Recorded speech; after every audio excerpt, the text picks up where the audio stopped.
seemed like I stepped on a fence or something.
I don't know if I can go this way because I gotta get over that big log, which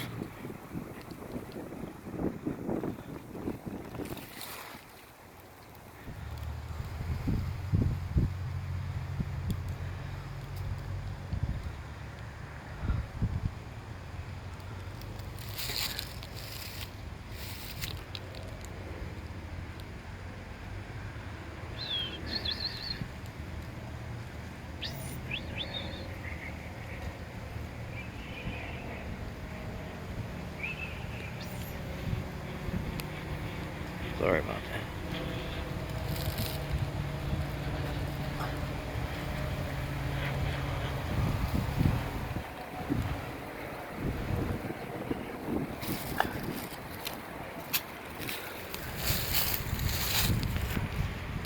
Try to pay attention to what I'm filming at.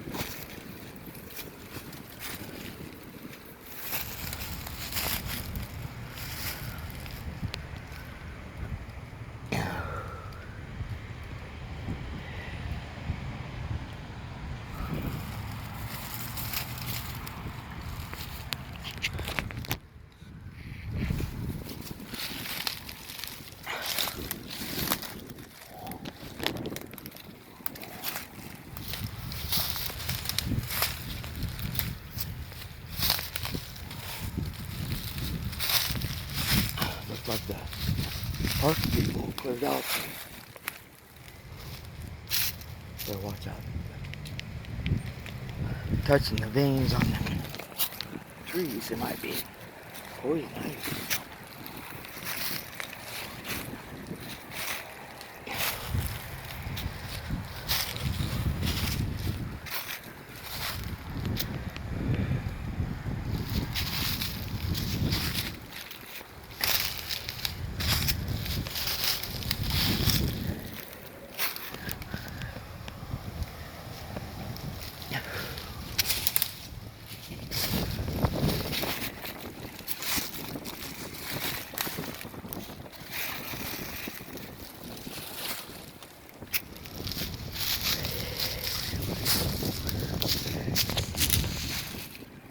Trying to make my way through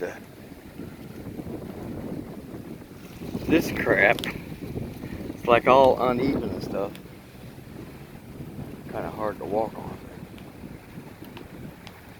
I wanted to do it this way once instead of just staying on the straight and narrow path.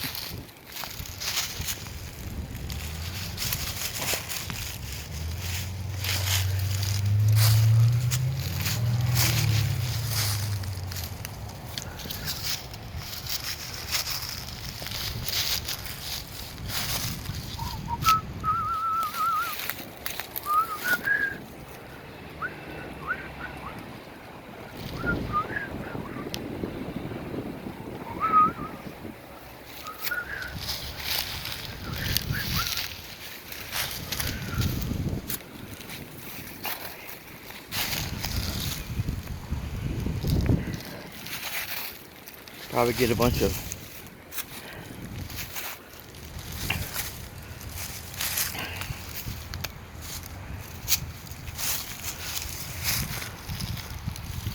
crap all over my pants.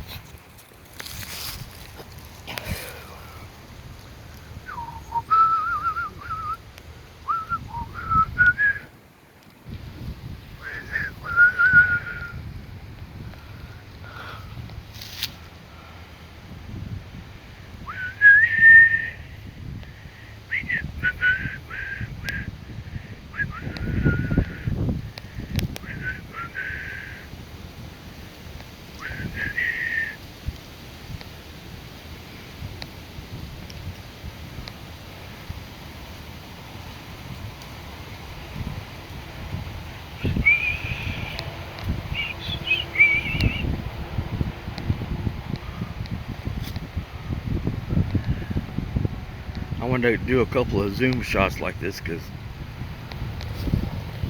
lots of times you can find stuff later. Whoops, sorry.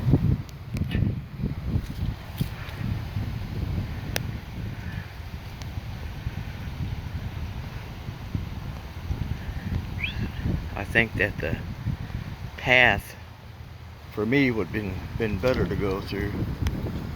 This stuff here is like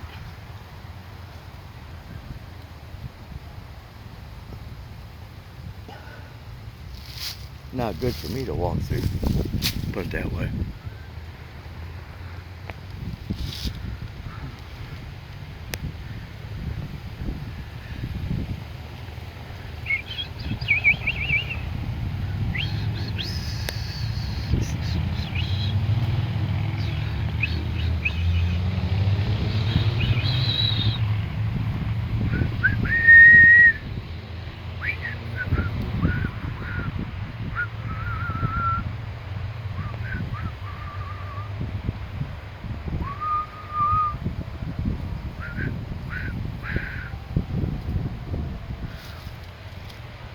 That's right there.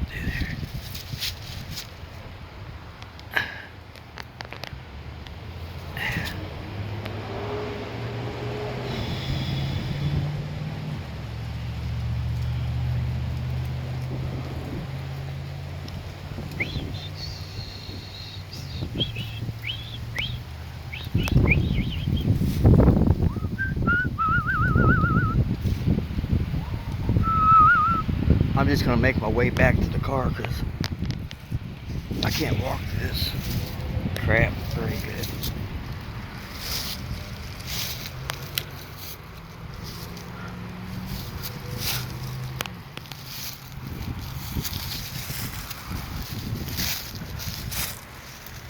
This is a nice walking stick my sister got for me, but I'd rather still use my cane when I come out here.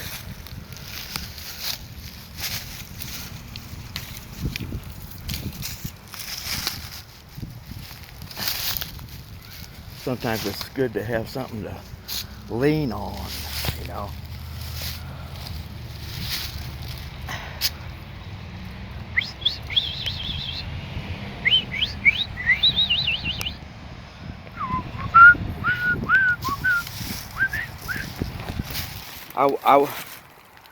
I got a call earlier when I was at home.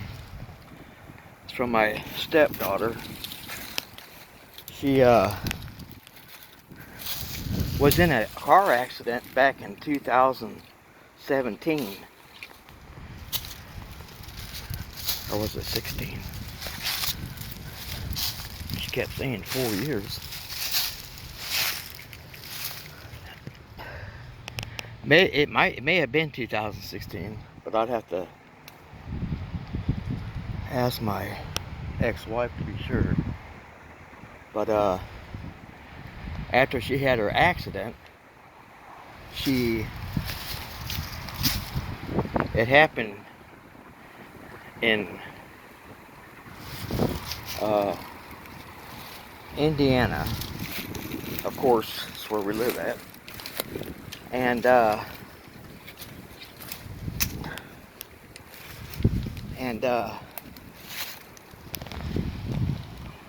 hold on a minute. I've seen some crud inside this bark. Sometimes you can see stuff you don't see with your eyes. So anyways, she was in this accident, had a friend with her. She pulled out onto a road and it wasn't clear. That or I don't know if what was the cause of it. She probably wasn't paying attention. My thoughts. You know, two girls in a car and they're probably talking and stuff. Got their phones. She pulled out from a road onto another road, and there was a bit of a drop in the road leading up to the road she was coming off of, but it was a good 1/8 of a mile probably. And so a car pulled out this Jeep guy driving a Jeep like thing, like a Jeep, but it was like more like a SUV, put it that way. And he hit her on her driver's door, the middle of that and the middle of the back door. So she was, as soon as this guy hit her, her head snapped. I'm assuming hit the inside of the car somewhere. Snapped her head and she was in a coma. The other girl had facial injuries and bumps and bruises, but nothing as bad as what my stepdaughter did. And after the wreck, there was a guy that stopped and helped. He was a heart surgeon for Parkview. Parkview Hospital is a big name in our area. And so this guy stopped to help and realized how serious of a situation it was. And he, oops, sorry, trying to see that time I got. Okay, there we go. Called, I guess he probably called the Samaritan. The Samaritan come in and picked her up, took her to the closest hospital, which was called Parkview Regional. And we didn't know. This happened like at noon or so. We didn't find out about it till we found out about it a couple hours later, but we still didn't know where she was at, because when she was brought into the hospital, she was a Jane Doe, what they call her, California Jane Doe. And so they knew she had identification, their personal, but she wasn't actively awake to say, yes, I am what it says on my driver's license. I am that person. So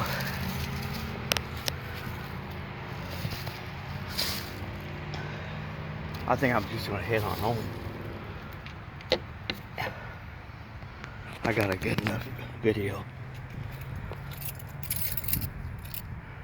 But anyways, to go on with the story,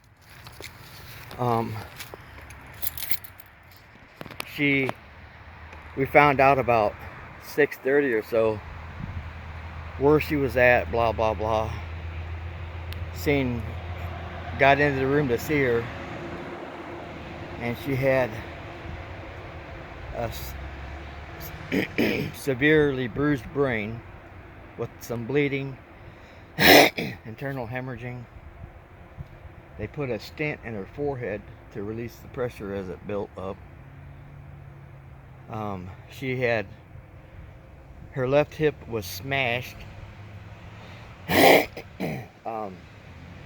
All across her pubic region was smashed. So, excuse me, I got allergies and stuff, and then they get sinus drainage and makes you cough and stuff. So you know how anybody that has that, you know how that is. So she had, well, they couldn't do nothing with her hip and stuff until they got her brain issue taken care of, you know, the swelling of her brain. And that took, I don't even know the time dates now, but it took some time, you know. It would have to, because of the severity of the injuries. So she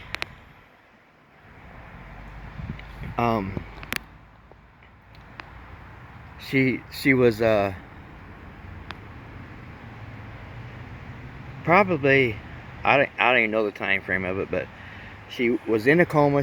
Then she finally came out of the coma. They didn't know she could breathe on her own. They had put a trachea tube in her. She was up there at the Parkview Regional for a month, I think, month and a half. And so then she, I'm gonna do a zoom shot like I did the other day. I seen some good stuff laid long. So then she was, after they got her stable and breathing, or no, she was still on a trachea tube, yeah. Because she didn't get off the trachea tube till she got to the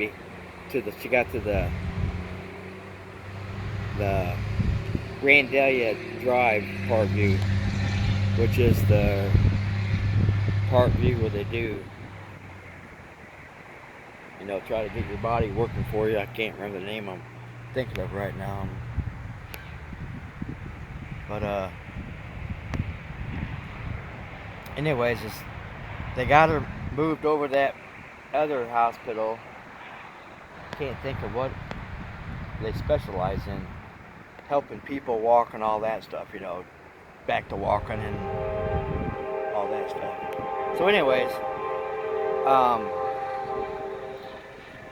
she got moved to the other hospital. She was there till about February, where they were working with her to teach her how to walk and do other movements, you know, stepping and all that stuff.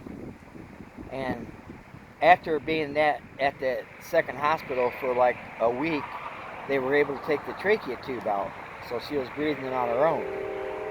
So she had to wear a neck brace for like 12 weeks after that, because she broke some of the bones in her neck. That she was very lucky she wasn't paralyzed for life, you know. That's how lucky she was. Let alone was she lucky enough that she survived the accident. She was lucky enough to make it through all the trauma that she had. After the accident and everything, she was diagnosed having a traumatic brain injury. And so then she went from Parkview on Randalia, which is the, can't think of the name, I'm drawing a blank. Rehab, that's what it is, rehab. That's the rehab hospital. And so once she got released from there, then she got shipped down to Carbondale, Illinois for a extensive rehab. And I think this was part of the mental aspect of it. So she was down there till July 1st. When we went down to pick her up, we had to rent a car and go down and pick her up. So she came home, and she remembered, she had all of her memory and stuff, but she didn't just remember the accident and how it happened, blah, blah, and all that stuff, you know. But she remembered all of her, you know, brothers, sisters, where she worked, blah, blah, and all that stuff, you know. So that was good. But then she came home, and her mom helped her get her on disability and all that stuff, Medicaid, Medicare, whatever it is that they get. And so she came home, and she was home for about a year. And with her mental state, she had other things born with at birth, bipolar and all that. And hate to say this, but she was a perpetual liar, you know. She lied about everything, every day. You just can't imagine the crap that we had to live through, you know. Living with kids that are bipolar or ADHD, mental, whatever, you know. It's a rough life. It's not easy. So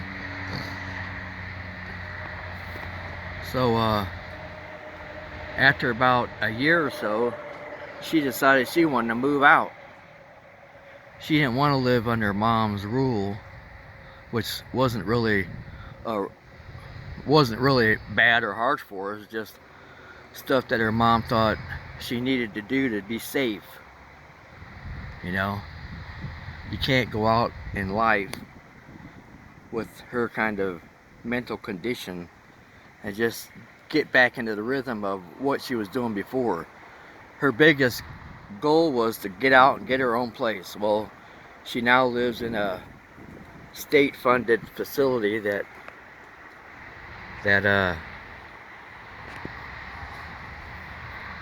they don't like check on her or not like that, but she has her own apartment. She has to live by the guidelines that this place has for her to live by. So she got this place. She could just live there and collect her disability, but she didn't want that. She wanted to go out and get her a job. So she worked at a place in town called Gordman's. Well, then they didn't last. That job didn't last long because they were closing up their business, going bankrupt or whatever it was. So she worked there. When she found out they were going to be closing, she decided to go somewhere else and get a job. So she got her old job back at Dollar General, and she does good with her job and stuff. And you know, she should have been complete. You know, she's living in her own place, got her a job within walking distance. You know, she has to walk maybe 100 yards at the most. It's right across the street where she lives. Well, she wasn't satisfied with that. She got her a boyfriend that lived 40 miles north. Well, 30 miles north of where she lives at. He can't drive because he's got mental handicaps and physical handicaps. So I don't know whether it was him that tried to talk her into getting another vehicle to drive, which she shouldn't be driving. And her mom always told her, you know, you shouldn't do this, you shouldn't do that. She was always looking out for her welfare and good and being, you know, what's best for her. So she goes out and gets it. I don't know where she bought this van at, but her co-workers were supposed to be helping her so she didn't get ripped off. And so then she gets this van, and it was kind of funny the way she explained it to her brother. Was, well, this guy had to bring it over to me on a flatbed or trailer or whatever because he didn't have plates for to drive it over there. So it kind of sounded kind of fishy to us. Well, you're buying a car that's going to be delivered to you on the trailer. Well, doesn't it run or something? Well, it ran okay, but it could probably use a good tune-up and a new muffler and probably new tires. She said she paid $800 for it. So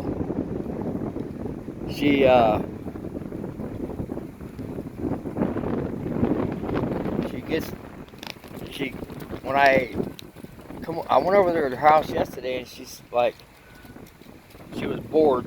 So I said, well, I'll come over and pick you up. We'll go to the park or something. So I went over and picked her up. She's like, now before we leave, pull up here to the front of the building. I'm like, what for? So I had to wait, pull up there. She's like, there it is. There's my new van. Well, it's not funny, but the van that she had bought was just like the same brand and model, make or whatever, of the one that we rented to go down to get her in Carbondale, Illinois. A Chrysler Pacifica, but it's like probably 15 years old or something. I'm not sure exactly what year it is. So she supposedly said she's going to get insurance last night when she got off of work, and I don't know where she got it from, but somewhere. And then today when she got up, she's going to take her van over there to right, which is like 200 yards from her apartment, and take it over to the BMV and get plates for it.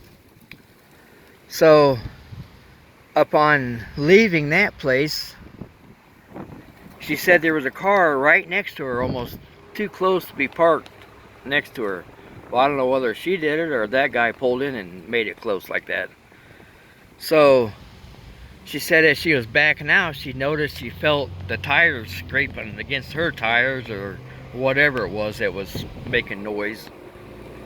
So then when she went to go back out, she backed right into a car of some lady that worked there at the coffee shop. And of course that lady says, well, I'm calling the cops. So she calls the cops, and when the cops came, cop asked her, well, are you under the influence of any drugs or anything like that? Or no, he didn't say that. He said, are you under the influence of anything? And she said, no, I'm not. So then he asked her, well, what meds do you take? And so she listed off what meds she takes, which I'm not sure exactly what all meds she takes, but she's bipolar, and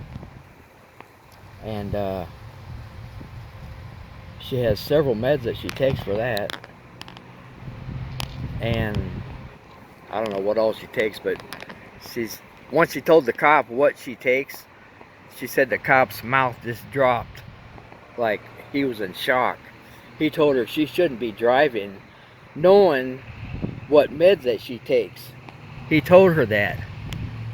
So when I went over to pick her up, I asked her, I said, was there any damage to your car or damage to the other car? And she said no. So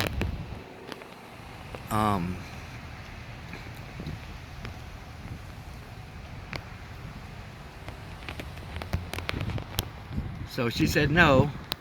The cop just said that he told her she don't need to be driving. So the car wasn't nothing wrong with it. I told her, I said, well, what are you going to do? Well, I said, why couldn't you just walk home? She's like a block or two away from home. Well, she didn't give me no answer for that. So I said, well, get in your car and just drive it over there to your apartment. It's not far. So she did that. I followed her, and from me following her, she seemed like she drove slow and sluggishly. And I thought, man, she shouldn't even be driving, you know. She's within walking distance to work, but she just has to prove a point that she can still drive. It's not safe for her to drive, but she's going to do it. So we dropped her car off over there at her work, and I said, well, let's go get a burger. So we went to Dairy Queen, got a burger. Tried this new burger that Dairy Queen had, and it sucked. It was a A1 steak sauce, barbecue sauce, bacon, onion ring, cheese. I got the single version of it, but it still had 2 patties on it, and I didn't like it. I didn't know what. I just didn't like it. It didn't taste good. So she got a flamethrower sandwich, and I have to admit the fries were good. She said the fries were good, but upon taking the first bite out of her flamethrower sandwich, she's like, "Oh God, that's hot." I said, yeah, it's called a flamethrower for a reason. And so she says she didn't want it, so I said, well, throw it in the bag. So then after that, she just sitting there, we were sitting there by her work in the parking lot. Of course, she had to go to work by 1. And it was already, sorry, okay. So she had to be, so she's like, well, can you just take me over to my apartment and I can go to the bathroom? And she's gonna drive her car to work tonight because she said she don't want to walk home at 9 tonight. Which, you know, having a new car is kind of cool, you know. It's what you'd want to do. But she had coworkers that were giving her a ride home at 9 at night that didn't have no problem dropping her off. So anyways, so she's gonna drive her car to work, I guess. And I told her, I said, when you drive, you better be very aware of what's around you. And pay attention. Don't be fumbling with your phone. Don't be fumbling about the stereo. Pay attention to what's around you. And so I said, I let her off at her apartment, and she went on. Well, you know, I did call her mom before I went over to pick her up because